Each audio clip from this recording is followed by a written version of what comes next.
So we had, this is Tuesday, so we had 2 lectures last week.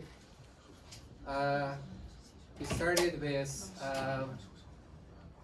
the framework for statistical learning. You have this data, you want to study the device, you have a loss function, and you have these predictors, and you want to figure out a good predictor. Given the data that you have, that's your design problem. And then we said that, okay, at least if we have a predictor, we should have a way of seeing how well this predictor is doing, and maybe for that we collected some test data, and then using the test data we can calculate sample average loss, and then we started to ask questions. Is the sample average loss a good indicator of the performance of the predictor that we got, right? So you have these spaces x and y. X is input, Y is output. Oh, and I cross supervised learning. I don't know whether I want to explain it, but it's like this whole thing has very little to do with supervised learning. And so it can be applied to self-supervised, unsupervised, like, okay, maybe there should be an exercise about this. It's not like that you're predicting something doesn't make any difference. It's like if you have a way of evaluating with a loss of what you're doing is good or not, you took an action, you did something, and you can calculate these averages, and it's all about whether sample averages concentrate around their means. So it's like, maybe you should rename the whole class to studying concentration of measure, but it's too late for that, so statistical learning. X and Y, predictor maps X to Y. This is the supervised learning way, but like, as I say, you can do it modular. You have the loss, and then maybe you have some sample, which is IID coming from a distribution, and the empirical loss is the loss applied to predictions compared against truths or whatnot, the label in your data, and then take the average. That's your empirical loss. It's not in or in. You good? Is that M or N? Yeah, like we were switching it around, right? So I said N, then last time we switched, like then we had an M, N was the test set sample, and then last time when we started to just focus on the test set sample, then I said, oh, I'm going to rename the M N. So it's N now, but it shouldn't make any difference, right? So, okay. And there was the true loss. The true loss was, so just put back everything into context. Just the expected loss under this measure P, which is the joint distribution of x1, y1. And okay, the first question is, are these close to each other? Close in what sense? We started to talk about this, right? And here we had a bunch of little simple things. So one was that as long as this expected loss is defined, this is going to be the same as this. So you could call it unbiasedness.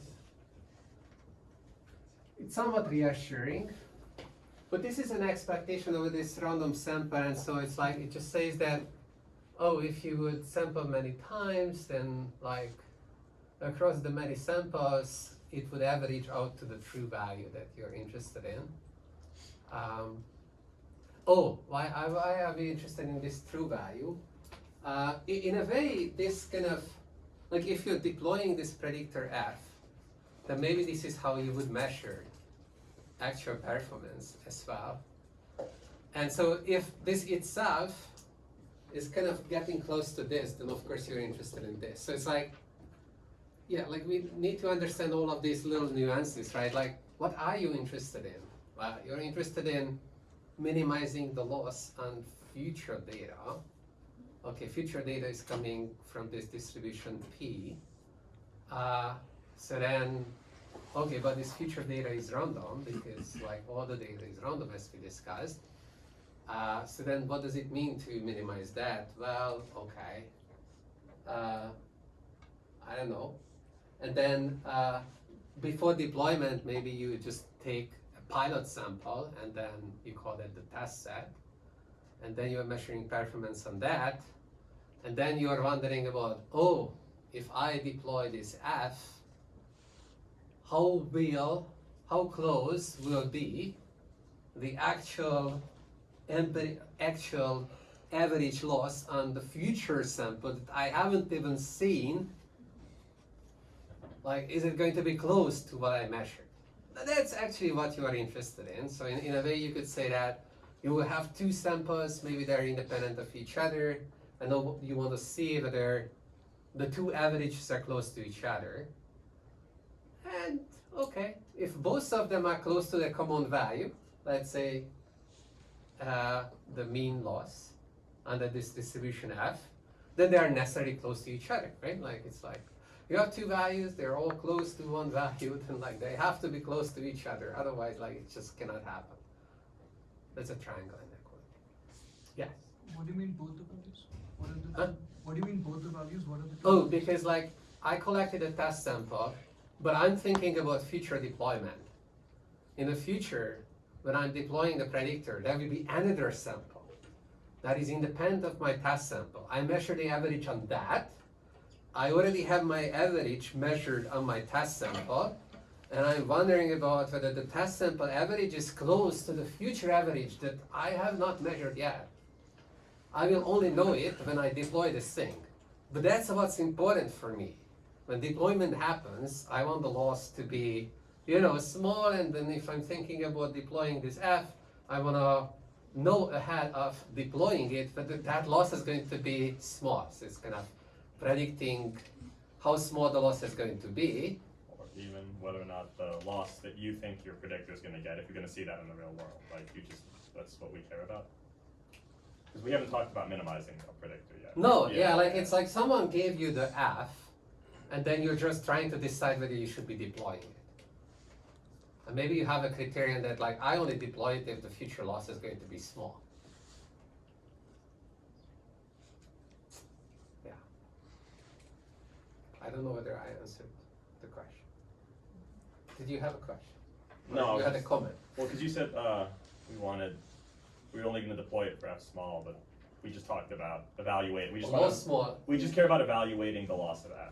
It's because we're thinking about that, like I wouldn't deploy this thing if it's not doing any good, right? And whether it's doing any good or not is measured in terms of the loss. Okay. What happens if there's what happens if that's the best you can do in general? Best Like in what any sense? function can do in general. Like for any F, that's the best thing you can do. If all the functions are really bad, Yeah. then maybe you shouldn't have that application. Maybe it's gonna be a total financial loss and then you should stop early on. Okay. I don't know. It's good to know, right? So this is about knowing what you don't know yet, but like you really want to know. And you just trust that, okay, the future is going to be similar to the past. That's what's here, right? That these distributions do not shift around. Like deployment is similar to how I'm collecting this test sample. That's the essence of it. If there is any discrepancy there, then like you have to correct for that discrepancy. We're not dealing with that because we have enough trouble without doing that. Okay. We are not writing that future sample that you were talking about. I have not written it yet, but like you could easily just like add primes here, and then add a prime there, and then now I have two of these, and I can compare the two. That's all. That's like for specificity. That's like I want to see whether these two guys are gonna be close to each other. And then it's like we see that it will depend on a number of things. Like And at the Okay. same time, we also want the training error to be close to, test error to be close to the training error. I have no idea about what you're talking about. I think you read too much. Yeah, I think.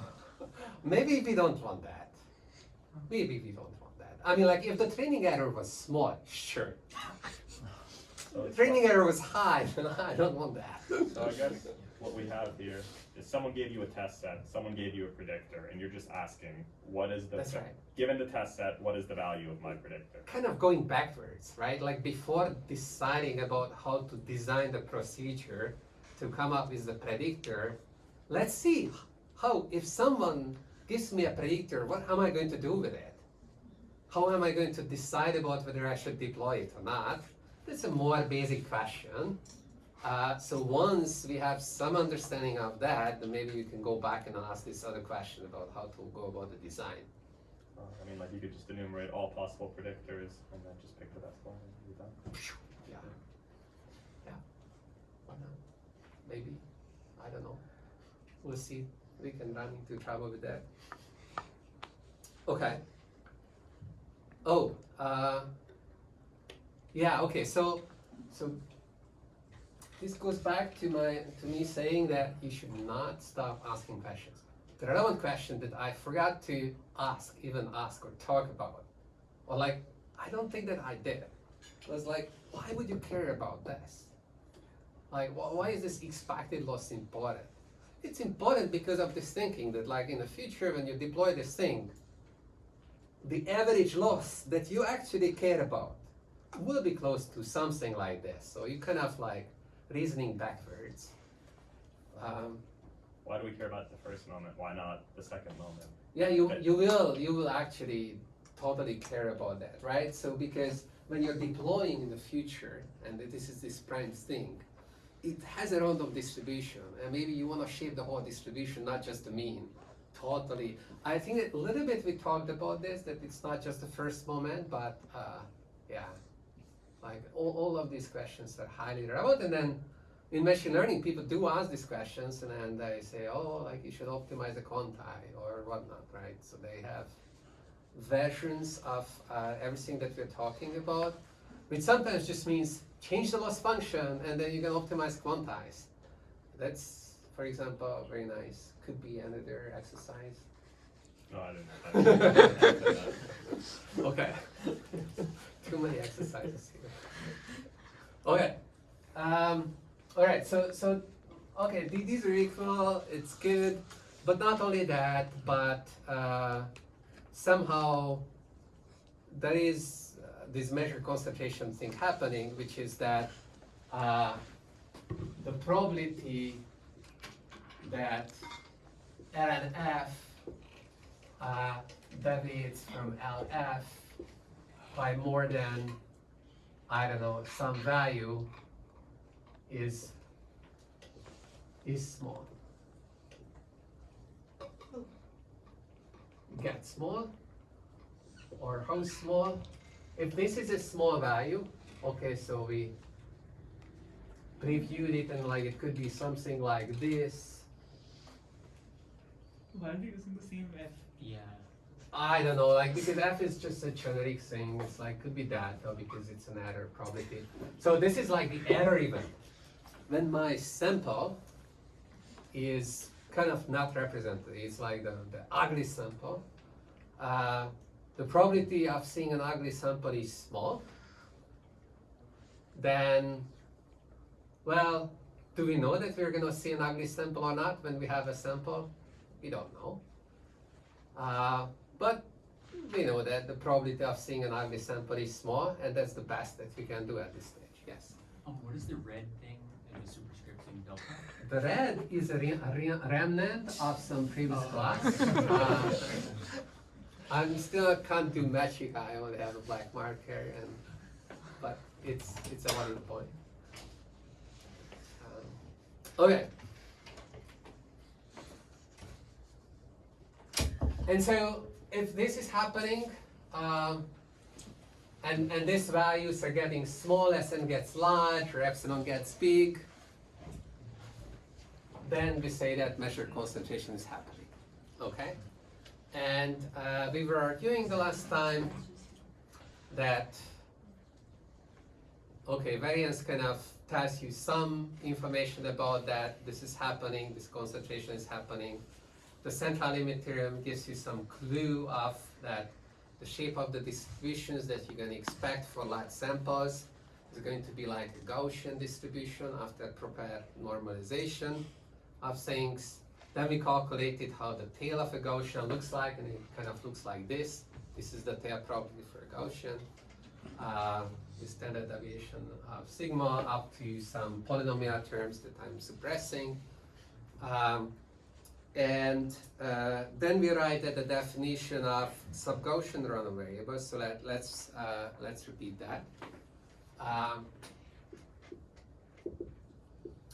So we said that x is a random variable which is sigma sub-Gaussian if it holds that for every lambda real, the moment generating function, which is defined as the expectation of e to the lambda x, is at most e to the lambda squared sigma squared divided by 2, and then sometimes this thing is given in terms of, so this is called the moment generating function, or MGF. Sometimes people introduce the log of this and they give it a new name,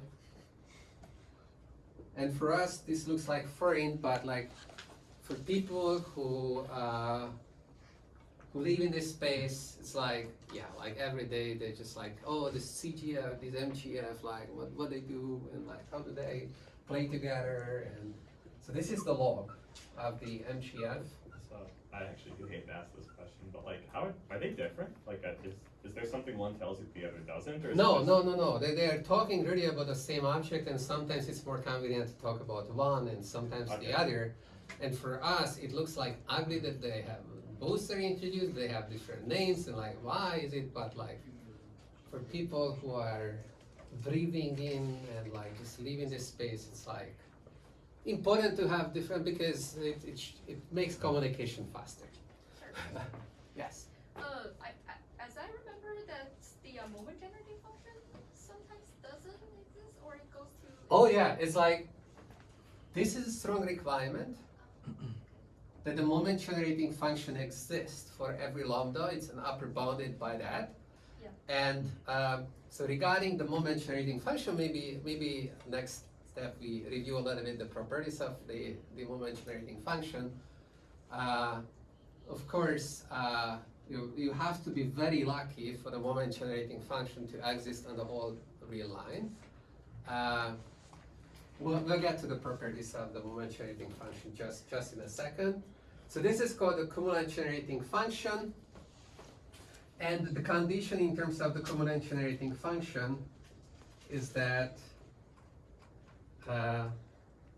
it's upper bounded by this quantity. It's just taking the log, right? Log is monotonous, so you can take both log of both sides, and then you get an equivalence.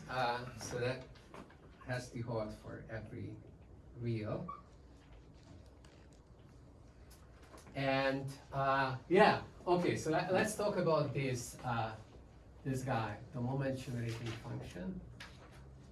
So the moment generating function can be defined, and it's defined just like this for every lambda where the expectation is defined. And then it has a number of interesting properties. I don't know.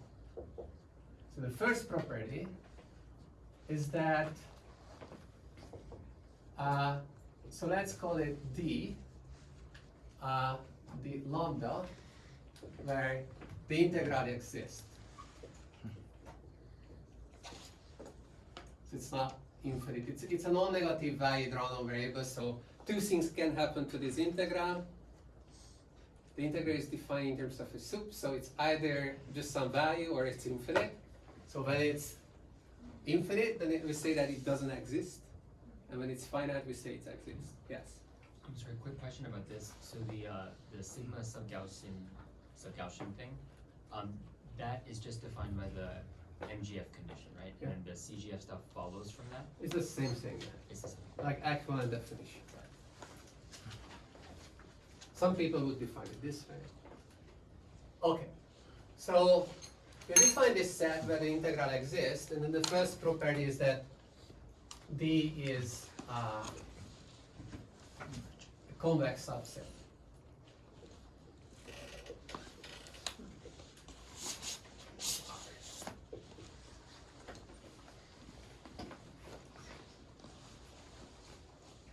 What else? I don't know. So these are properties for sub-Gaussian X. No, this is for any random variable. You take any random variable x or any. Okay, so there is a little bit of a misnomer here. The moment generating function, we assign it to a random variable, but like it's really a property of the distribution of the variable only. It's not really dependent on like how the random variable is realized. So that's a little bit of a misnomer. It's a little bit bothersome, but it kind of shortens a lot of things. So we allow ourselves to talk about the moment generating function of a random variable, but it really is just the moment generating function underlying the distribution of the random variable. So two random variables have the same distribution. They are different. They have the same moment generating function. Okay. So D is convex. So let's avoid the moment generating function, let's say at 0. What happens? We get 1. I plug in the 0 there, get a 1, I'm safe, this is 1, so it follows that 0 is in D. Yay, that's good. I don't know, you can try to take the derivative, yeah, Okay. it's like, yeah, good. So take the derivative of the moment generating function. Okay, so this is the derivative with respect to lambda of this thing.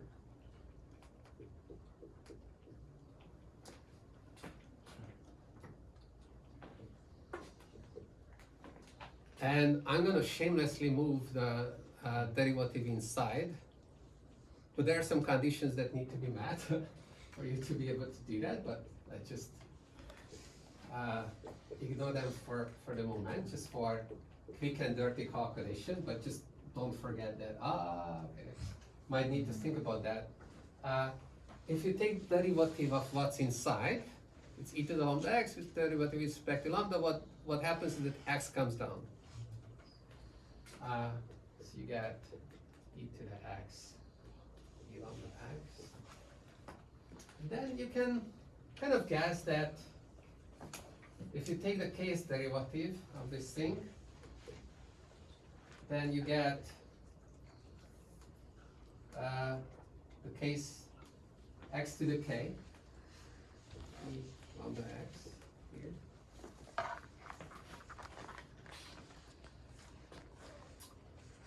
Okay, and then okay, for what lambda does this hold? Lambda equal to 0. So that's going to be the next property that, okay, so if this is a conjecture that this holds because we didn't say that these two things are interchangeable, it's like interchanging limits, so there are some conditions. I think that it always holds as long as lambda is in D. You have to think about it why. The next property is that, okay, so now if we believe that this holds, we can plug in special value always good to do that. For example, 0. Then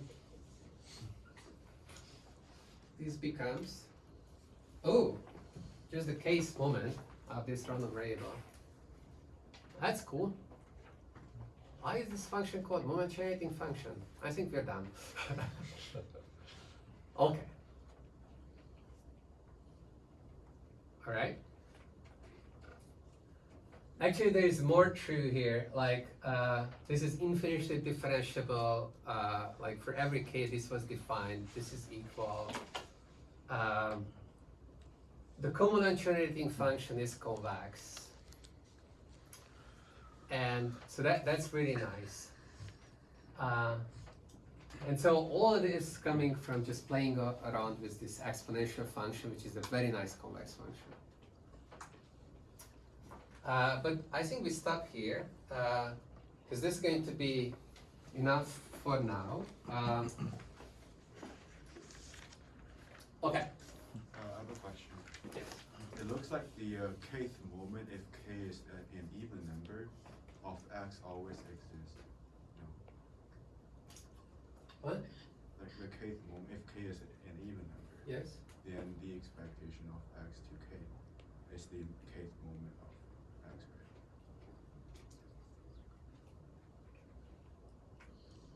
So it looks like it always exists. Because the Right, because mk lambda is well defined for lambda equals 0. This is questionable. It looks like it is irrelevant to lambda or d, and there is no constraint on. Oh yeah, what's going on here? Wait, what's the, Okay.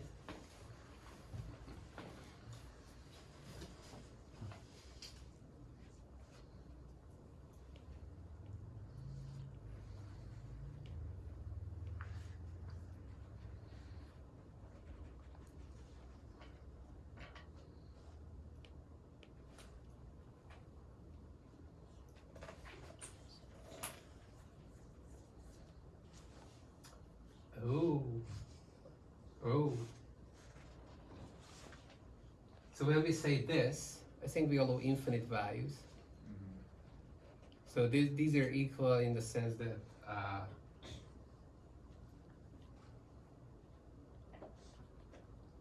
Is this not for lambda and d? huh? Is this for lambda and d? Or is this for all lambda? Right. No, not for all lambda for sure. I would say that B definitely can't do anything. For in d, Um, if the moment generating function exists, then all the individual moments can't be going off to infinity too quickly. Right? Well, it seems that if 0 is, I think that is the interior of the or something like that. Yeah, I'm missing a condition here. I think. Yeah.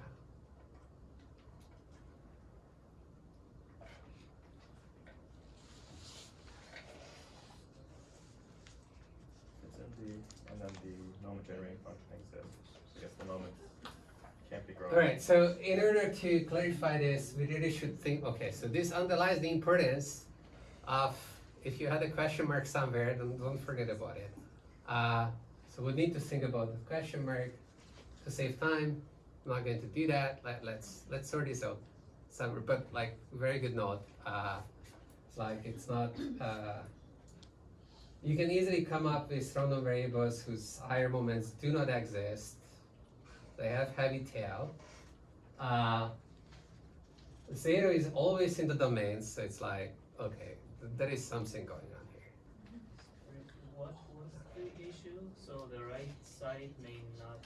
Yeah, the right side might be not defined. No, so the left side shouldn't exist. So then that this function is differentiable. So I said at one point, mx is differentiable over its domain infinitely many times. So maybe it's the interior of the domain would save me, and then 0 is not in the interior of the domain if, I don't know, like these ugly variables, for these ugly variables where some of the moments are infinite. Oh, that means like only zero, the domain is to be only 0 point because the convex subset of R is Yeah. either R. It's like, I mean, for negative points, so if x was, for example, non-negative, then lambda is negative, then it's like the whole negative axis would be included in the domain. For any non-negative valued Rano variable, so you can get a very heavy tail Rano variable there, for which already the first moment doesn't exist, right? And then 0 is on the edge of the domain. So clearly, it's like you can't really differentiate if this is at the boundary. Like you know, like you have left derivative, right derivative, with no derivative. I think that saves me. Okay. Yeah, would we know that right away? Because when we check the first moment, it exists, and then that we kind of do like Yeah, we check like the you have fact to that, like, interact, x like is to k whether minus the 1. domain of the derivative remains the same or not, and or the interior, yeah, like the interior doesn't change when you're taking derivatives. That needs to be seen again.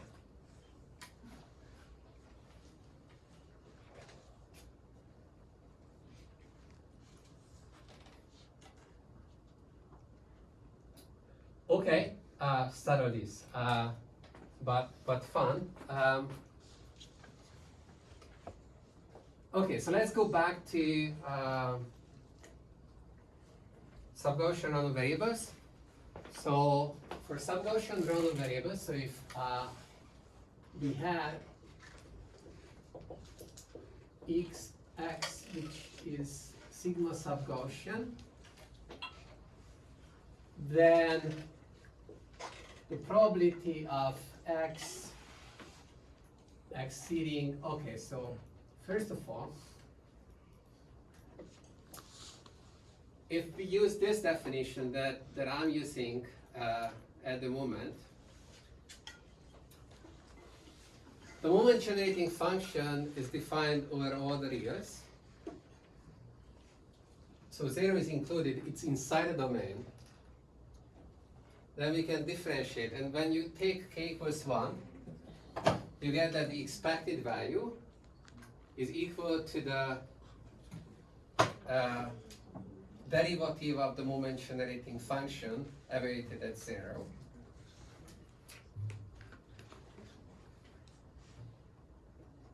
And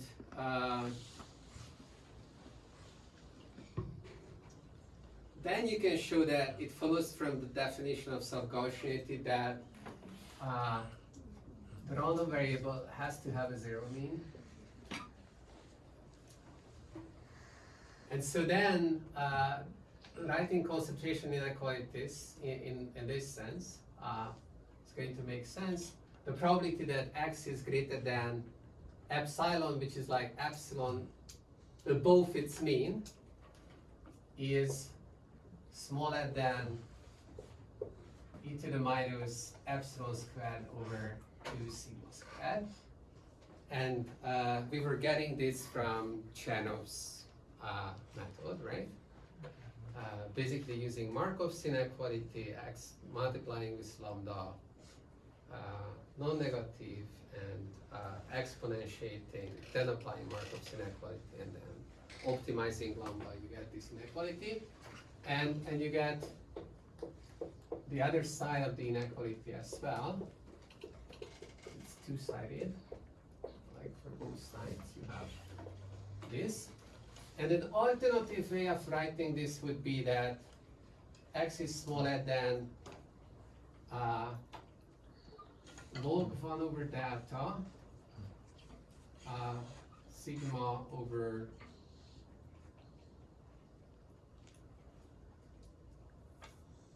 Epsilon? no, the sigma is together with a 2. So 2 is under the root. This holds with probability 1 minus delta. Is this minus epsilon? Alright, so I got this.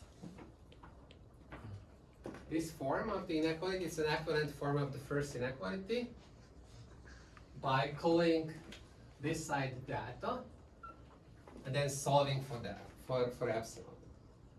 So if I make this equal to data, then you take log, take inverse, that's log 1 over data, and then you multiply with 2 sigma squared, and you take the square root, then you get what I wrote.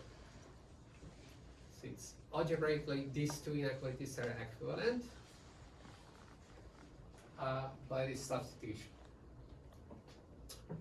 Now, the other side is the same, right? So you can say that the probability that this is larger than the negative of this is at least 1 minus data. So most of the probability mass is in between sigma times square root 2 log 1 over data and minus sigma square root log 1 over data. Okay, and minus comes first, right? So there is this interval around 0 that contains most of the mass. How much mass? It's like 1 minus 2 data. Because one end you have data, the other end you have data. So you excluded 2 data. Okay? When you do this, that one end I have data, the other end I have data. I'm excluding both, that's called union bound.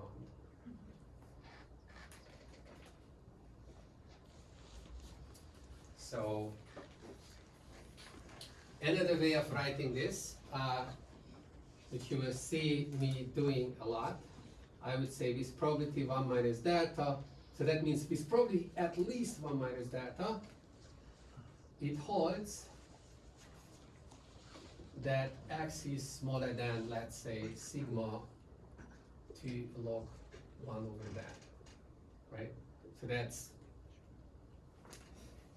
using more English words, less symbolic notation, but the meaning is the same. And then if you want the two-sided with this form, then you could say that with probability 1 minus data, the absolute value of x lies in minus sigma square root 2 log 1 over data and sigma square root 2 log 1 over data.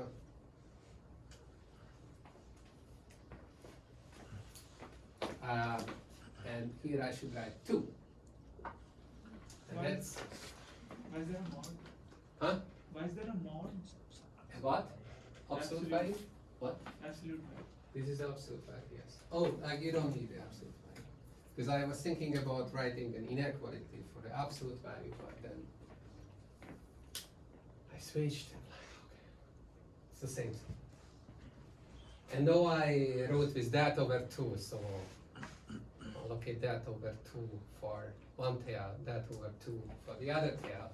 Total error is that over 2 plus that over 2, that's data. And then if you add that over 2 there, then 1 over that over 2, that's like 2 over that. It widens the interval just a tiny bit. And the fact that the interval widens just a tiny little bit when you have more error events is true because we have this log function.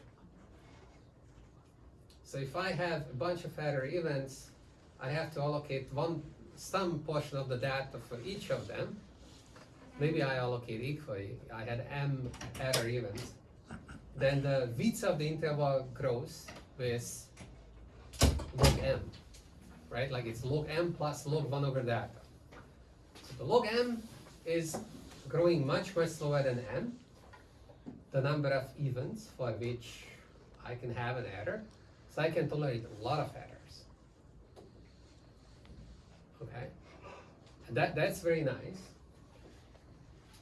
And that's coming because we had this exponential function earlier here because, well, the log was the inverse of the exponential function. And so where is this coming? Well, this is coming from this definition where we had, the nice properties of the sigma sub-Gaussians. But generally speaking, if you have tail probabilities exponentially decaying, exponentially fast decaying, is as you're moving away from the mean, then you will see the log, then you will have this very nice property that you can tolerate a lot of error events, and that's good. So fast concentration. This is called exponential concentration then. So exponential concentration is really helpful to have. If you have variables which have tails, then you don't have the exponential concentration, and then you wouldn't have this nice property, and then that's just much harder to deal with, or like it has a real price. I don't have, I can understand 2 error events because 2 tails. Why would I have more? Oh, it's because things can go wrong in so many different ways. It's like, we will have, for example, we try to do model selection. So that's again kind of the next thing. It's like someone not only gave you one function f, but they gave you k functions, k different functions. Now you want to select the function which has the smallest loss. What do? You measure the performance of each of them on the test sample. You had k of them. For each of them, you have an error event.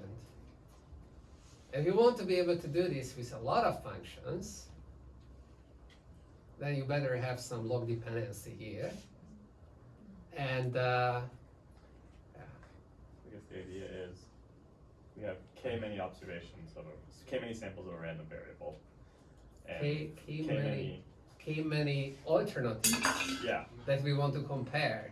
Yeah, and then we're saying that the error probability of it's like with those samples, I guess No, there is one sample that has a size of, let's say, n, and we're using the same sample to measure how well each of these k things are doing. So the same sample is reused. If we had a separate sample for all of them, okay, good. No union bound, no nothing. But since you're reusing the sample, I mean, you have to account for that each of the sample means have a chance of deviating from the true mean. It's like if you're playing lottery for a long time, you're gonna win. You might need to play for a very, very long time, but you will win. So that's like the sample mean of a lot of things, eventually you get lucky. So you cannot trust it in the limit of the alternatives or the trials going to infinite, right? Like playing the lottery just means that you have many, many functions that someone proposed, and though you want to choose from them based on a finite sample, good luck, right? Eventually your sample is not going to be powerful enough to give you the statistical confidence that you would want to have. Okay, yes. It should be with probability 1 minus 2 delta, right? Yeah, I modified here the 1 over delta to 2 over delta, which is hard to see. It's kind of I'm also playing a game on you, sorry. Yeah. And I said it, but it's a good point. No, it's important. It's either do this way, 1 minus 2 delta is equivalent to if you're purist, you only want 1 minus delta, but. So I guess for every sample I get, I could double the model class, and it wouldn't change things. I guess you could imagine the size of the more data you have, the larger model classes. Yeah. So the next step is going to be to see how the sample size interacts here with things if we have this sub-Gaussianity property. And then we can revisit this example of you have k alternatives to compare. How big a sample size should I have if I want to have some reasonable confidence? how does the sample size need to keep up with the number of alternatives I'm comparing, and then should we play the lottery or not? Okay. So to see that, let's have some fun with subgaussian, the definition of subgaussianity. We need two things. So little proposition.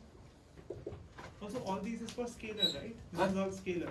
Everything is scalar because we're just talking about the losses now. Like all the complexities of functions are gone. We push everything into the loss. And that's kind of like the story. Okay, so X is sigma subgaussian x1, I don't know, sigma 1 subgaussian, x2 is sigma 2 subgaussian, and x1 and x2 are independent of each other. Then the following holds. You take any real, then we're just playing around with this definition.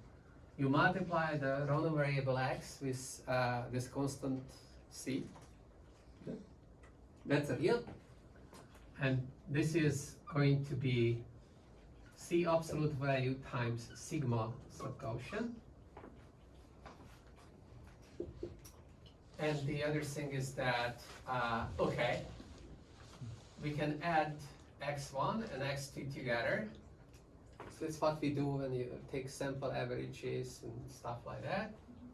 And then you will find that, so if you take this, then this is sigma 1 squared plus sigma 2 squared subgaussian. So you can really nicely play with sigma subgaussian random variables, and okay, so the first property is like kind of trivial, but most of them are. So e to the lambda cx. Big trick. You can move these parentheses here. It's called associativity. And we'll have associativity. Okay. So now, what is this? This is the MGF of x evaluated at lambda c. Okay? And what do we know about the MGF? Well, the MGF is upper bounded by e to the whatever parameter squared times sigma squared over 2. Okay, so this is upper bounded by whatever was your value where you evaluate the MGF squared times sigma squared over 2. Okay. So now associate it the other way. Group the C with the sigma. Okay. Result follows. That was A. B. That's more fun. We need to calculate the MGF of x1 plus x2. So we blatantly just write the definition. And then we remember that the exponential function has this nice property that you can just like write this sum in exponents as products of the exponential functions of the two things. Okay? So at this stage, need to remember that we made some assumption about x1 and x2. What is that? They're independent. What do we know about independent random variables? Their measure spaces. Complicated stuff. Yeah. Make expectation into product. Yeah, it's like any function of the independent variables remains like okay, there is an independent, like there is a random variable, you take a function of it, deterministic function of it. You take another deterministic function of the other random variable. If they were independent, these two guys, the new guys, are also independent. So we see that this guy is this guy. They are independent of each other. And we also know that if you have two independent random variables, the expectation of their product is the product of their expectations. Okay. So the expectation can be moved around. So that means we can take the expectation of this guy and this guy separately. We didn't do anything. We just got the same thing. It's like, I mean, we did something really important, but like we didn't change the value. Okay. So now we just have to remember that, okay, x1 was C1 sub-Gaussian, x2 was C2 sub-Gaussian. So that means that the MGFs are upper bounded by the expected expressions, and then in the exponent you can sum up the sigmas after commutativity, associativity, whatever, and you got what you wanted, which is that this is smaller than lambda squared sigma 1 squared over 2 plus lambda squared sigma 2 squared over 2, and this is equal to lambda squared over 2 sigma 1 squared plus sigma 2 squared, which is what we wanted to see. This holds for every lambda. So here, both cases, it's important this holds for every lambda. You're done. Okay. So why is this little lemma cool? It's cool because if you have x1, xn, which are all, let's say, sigma sub-Gaussian, and they are independent of each other, then if you take the sample mean of them,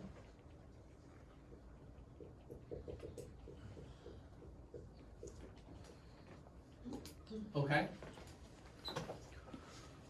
then we can apply step-sub dilemma to get what sub-Gaussian class this belongs to.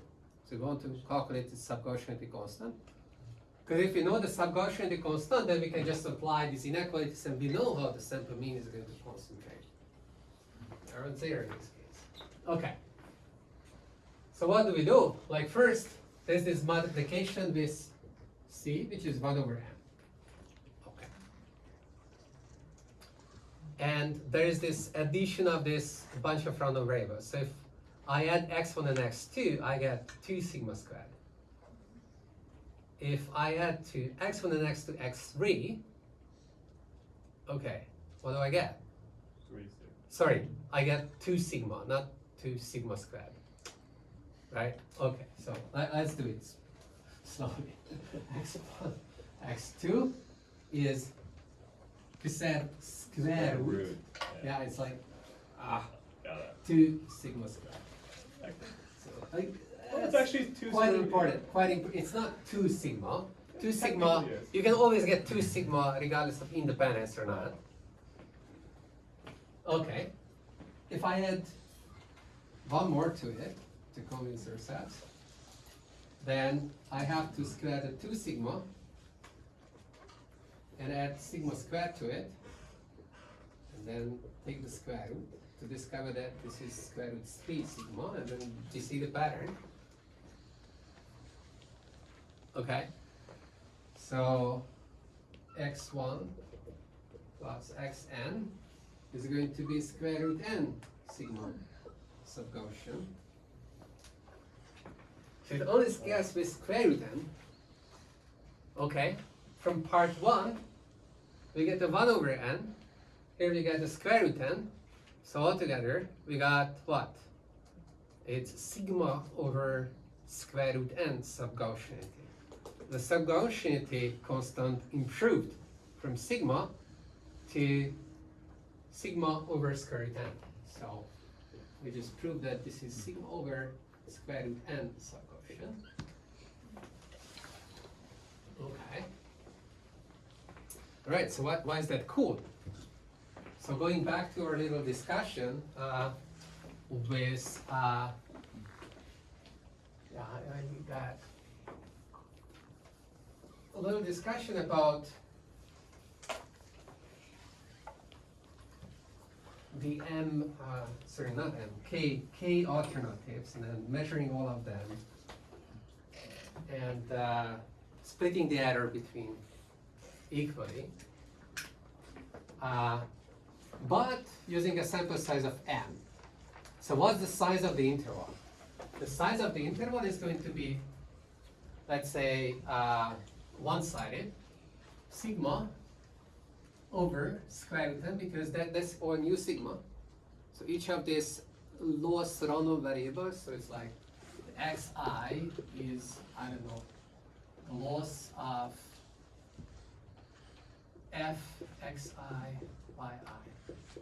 And then, okay, so you have a bunch of these. Not that.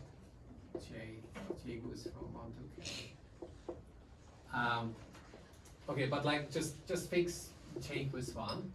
And then you get sigma over square root n for the average. If everything is denoted by x, is it confusing, or should I use some other letters sometimes? Exactly. I mean, it can be confusing, eh? Whatever. But for now, it's good. Like, it's not worth changing it. It's good. Like, it's indexed differently, so it's clearly not the Well, same. we haven't used this x yet. We can, Yeah, like this x indexing, decorating this way we was can not call it z. used. We can call it No, okay. Anyways, and then here you have log. I don't know. Like, what was the constant? It was like 1 over delta. log 1 over that, and then there is a 2, right? Right. So this is like the sample mean plus minus. You go this side. Okay, if you want it two-sided, then you have to have this. The true mean is in this interval with probability 1 minus data for the loss. Okay. And as n gets large, this gets small. We're very happy about that. If we need to compare n different things, then this will need to change to 2m. Okay? Not 2 to the m. So let me make it clear. This is 2m divided by data. So the size of the interval grows. Let me write it out. So this is sigma square root 2, and then we had log 2 over data, which just comes from, like comparing one thing, and then you have a log of m, which comes from comparing n things, and the n can be under the square root there. And now you can see that, okay, like this guy's like, it has to find the log m, like log m is growing, then the n has to go larger, but only with the logarithm of n. So that's good. The two-sided inequality, isn't the 2 outside the log? Like it's x is in the negative a. I think we're good. What is M? M is the number of alternatives you're comparing. So here, okay, that's k. Wow, okay. Right, yeah, all these letters. I know. Good. Okay, k, indeed. Sorry, is J equals to 1 to n? J equals 1 to k. So you have k alternative predictors that we're comparing. Huh? 1 line below. So here, like, I didn't want you to think too complicated. Just take one first and then think about that. And then we go back to thinking about comparing k alternatives and like what is the chance that all of them give you good predictions. So now you have to widen the interval. You're widening the interval by this much. You're guaranteed that all of them, like the empirical means, okay, so there is L of n applied to f of j, and that's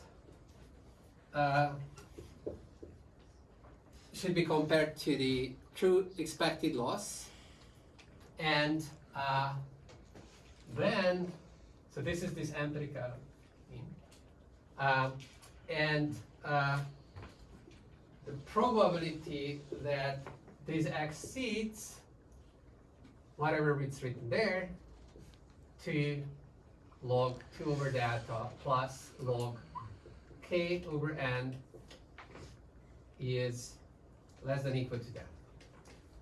Okay? K delta over K, right? No, because we have the k over there. So this is for all J. Nice. Nice. Good, good. Yeah, absolutely. Yeah. So all of them are close to their true means simultaneously with probability 1 minus that. But for that, we had to widen the interval. Okay? You see this effect, log k over n? We discussed that the log is coming from this exponential concentration. So that's very welcome, because that means that the sample size, in order to keep up with the number of alternatives that you're comparing, doesn't need to grow too fast. Could be like k over n. That would be disaster in a way. Yes.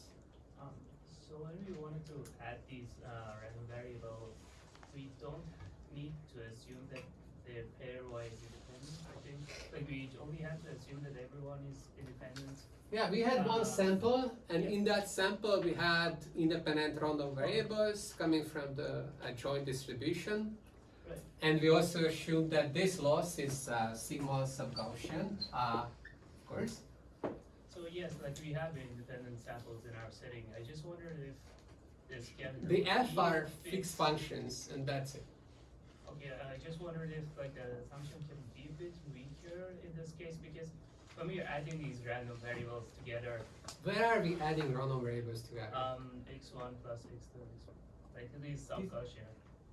Where are we adding them together? When we are calculating the sample mean, that's the only Yes. portion? Yes? Yes, so my only question was that each one only has to be independent with the sum of the previous ones. Not, I guess the Oh, question Oh, is- you want the Martingale condition? Sure, like you can. okay, yeah.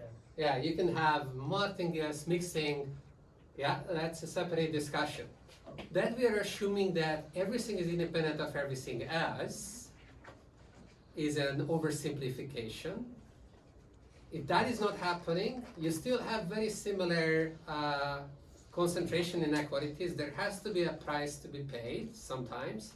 If you have correlations between these random variables, like let's say you're in a Markov chain, like a lot of you are in RL and whatnot, you might be worried about, I never get independent samples. That's all fine.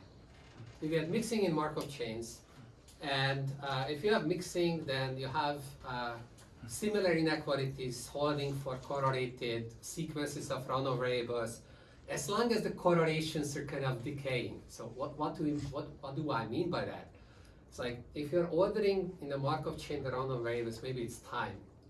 If the two random variables are separated in time by much, like their indices, like the difference between their indices is big, then the underlying joint measure is almost a product measure. That's if that is happening, and it's happening in a nice way, that if the difference is getting bigger, then this like gap to being a product measure, nice and controlled way decaying, this is a mixing condition, then you're good. And you can balance it out, and then for a lot of the Markov chains that you might be interested in, it works well. For some others, it doesn't. So like sometimes you have to be careful, but it's not like that. This is the necessary condition or anything like that. No. It's and why is in machine learning we keep looking at this independent sample thing? Because it's like the simplest, and you should start with the simplest, but this shouldn't be confused with that this is the only thing you can do. You can do a lot more, and people have done a lot more. a lot of the theories developed are applicable more generally, and so So would you that say- question was very good. Thank you. Yeah, I was gonna say, would you say then, if we study the independent case, it's a lot of the results nearly generalized to Yeah, it's like there will be a lot of cases where you see very similar results for more general settings, and of course, like it's easy to create counterexamples. So if I take, a very very bad sample, what would that be? Well, I get the first pair of random variables and I copy the n times. It's like, okay, there's no mixing. It's not really representative. Don't do this. But yeah, that's similar things might happen to you, that you have copies if you're of your things, right? Like because it's like of mistakes or the way the data is collected, and like okay, that kind of ruins things a little bit. But maybe if there is some control on that, then you can still manage things. It's like not necessarily the end of the world. Like this would be really bad, but yeah. Okay. So I guess just to interpret this result one more time. So if we like fix a j, then if we look at this like ln minus l thing, then this ln is like our sample mean that we were talking about, right? And then l is like its expected value. Yeah. And so if we increase n, then that's like increasing the number of samples in the sample mean, which is like increasing the dn. And there we get we get a dependence of 1 over square root n. So the event that it's larger than is getting smaller and smaller, or like the distance away from something. Yeah. Okay. And then It's like we get tighter and Right. tighter confidence intervals. Right. You can also imagine this, that the true mean is lying within a distance of this much Mhm. of the empirical mean. And then these j's, as we want it to hold over all the j's, it's like saying we want it to hold over all these events, right? And Yeah. each of these things are events. Right. And so then we apply this union bound. Yeah. And then the union bound only increases The price is on at the log k rate. That's right. Mhm. Okay. And the sigma is the variance of this loss function, which we call xi. Not really the variance. It's like a Oh, sorry. misleading notation. The The standard deviation. subgaussianity constant, which is at least as large as the variance. The variance is always right, right. smaller than Yeah. equal, but it Yeah. could be much larger than the variance. But it is of this loss function, which we haven't really talked about what that's It's going to be. about the loss function. Yeah. It's like, okay, so the next question is, are there even sub-Gaussian variables? Well, you already know the answer because I gave it away the last time. I said that, okay, the Gaussian distribution is sub-Gaussian. Okay, that's very surprising. One another example is when you have bounded random variables. That's a cool case. So, little lemma is x is in AB. Okay, it should be 0 mean.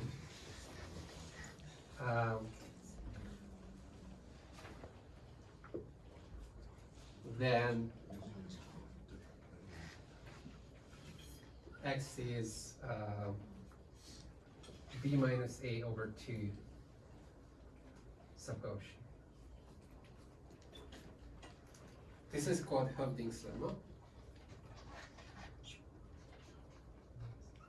And you probably all heard about Hoeffding's inequality already. So Hoeffding's inequality is one of those state inequalities on that other side, with sigma being set to b minus a over 2, and like applied to a sample mean. Okay, that's Hoeffding's inequality. Yeah, so why does this hold? It's kind of cool.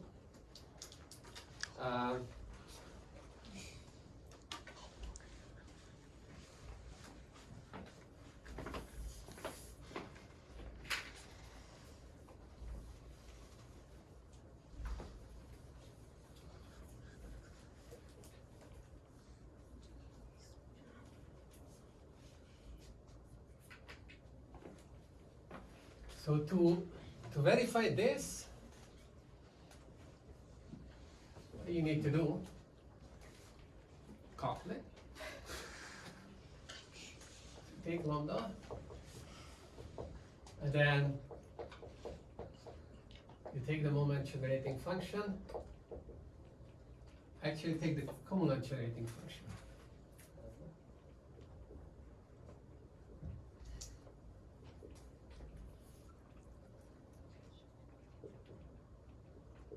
Okay.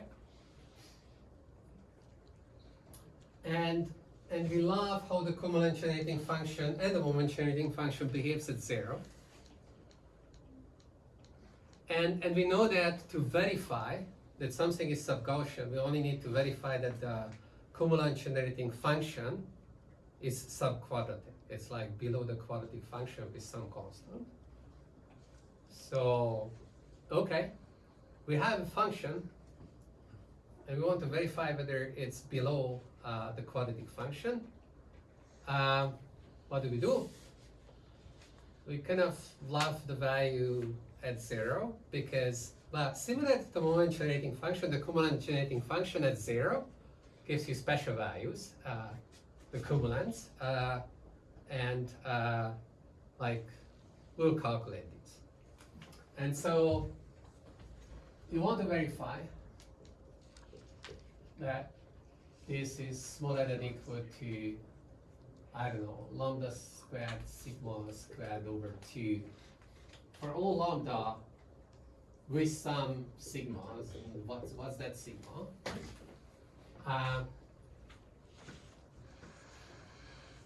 So you only have one tool, really. It's Taylor's theorem. So you take the Taylor series expansion of this cumulant generating function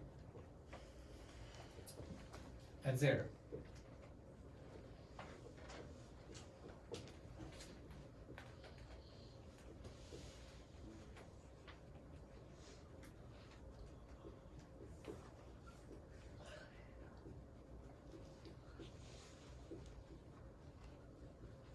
So Taylor's theorem ensures you that there exists a value lambda tilde between 0. Sorry. Well, A on and the B. interval Yeah. between 0 and lambda. It's like, how do you, okay. So between 0 and lambda, such that this equality holds. And now we need to calculate phi x0. If you remember, the moment generating function gives you a value of 1. So the log of that is 0. So that's so far so good. The derivative of the cumulant generating function is the derivative of the moment generating function of the log of the moment generating function. So just truth of differentiation of composite functions. So you get this, and then if you plug in 0, then, okay, so we know that mx0 is 1. So then we get that this is the same as the derivative of the moment generating function at 0, which we know is the expected value, which we assumed is 0. Okay, so far it's like this plan is working out really awesome because this is a big fat 0, and a big fat 0, and we have the quadratic term that we wanted to have. Okay. The only remaining question is like, what are we doing with this second derivative business? Okay. So there is a very nice story about this. The end of the story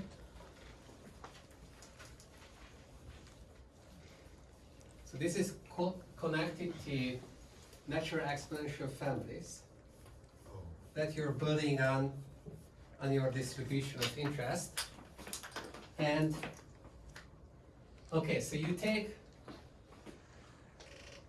this lambda theta, okay? And then you're gonna define this distribution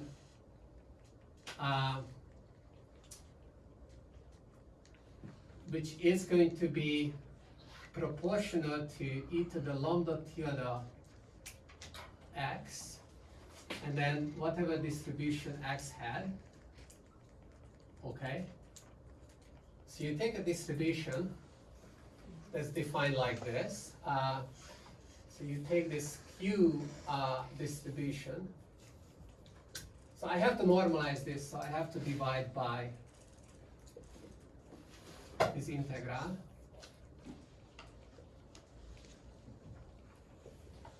But whatever I'm dividing with is nothing but the moment generating function evaluated at lambda. Okay? And if I want to write it in the exponent, that just goes into the command generating function. So.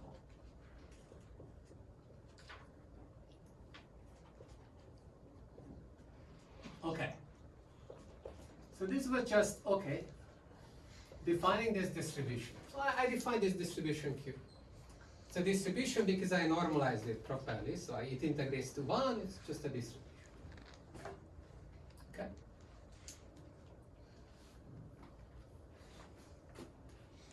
And then it happens that if you take a random variable from this distribution, then the variance of this random variable is going to be equal to the second derivative of x evaluated at lambda theta. And that's just an identity. And you just plug in, calculate, and like, you will get this. Maybe a homework. It's like maybe hard to see, but earlier we saw that with the moment generating functions, these moments are coming out, so you can imagine moment generating function doing a similar thing, and then you just get really lucky. You get this variance. So why is this good? Well, what's the support of z? So z was built on the distribution of x, which is supported on AB. So the support of z is AB. So z leaves this probability 1 on the AB interval. Okay?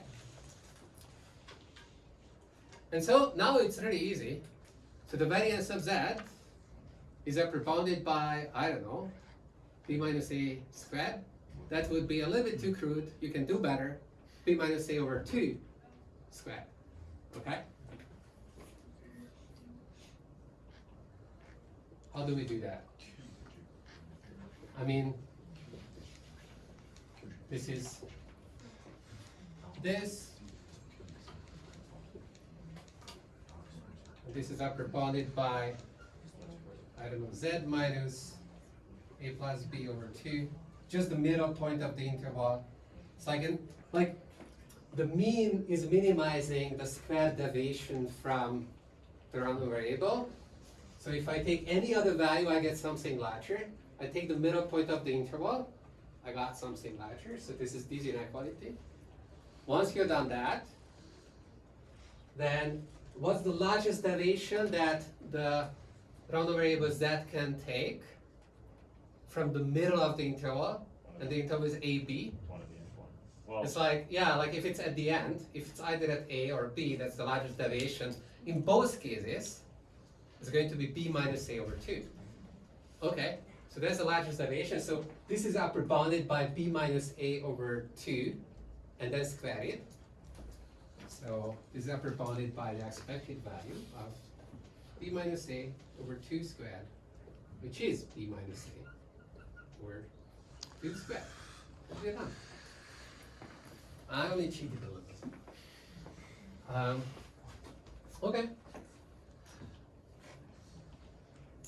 Even if at the end, like, you wouldn't optimize this constant too, it's kind of nice. But okay, like, why not? Okay, so this is how things. What constant? What did you say at the last? It's like at the last bit, I was like really carefully not over estimating the variance with B minus A squared. like the factor of 1/4 was saved here, but it was like, okay. Totally worth it. Totally worth it. Yeah. I mean, once you are there, why not? But it's like, that's like a really minor point, right? Like that constant really, normally shouldn't matter. Like, what matters is this logarithmic dependence, the square root dependence. Like, these things are more important than like whether you have a constant factor of 4 or not. That constant goes inside an exponent, so. Well, sometimes, yeah, these constants can pile up. Anyways, alright, okay. So time's up.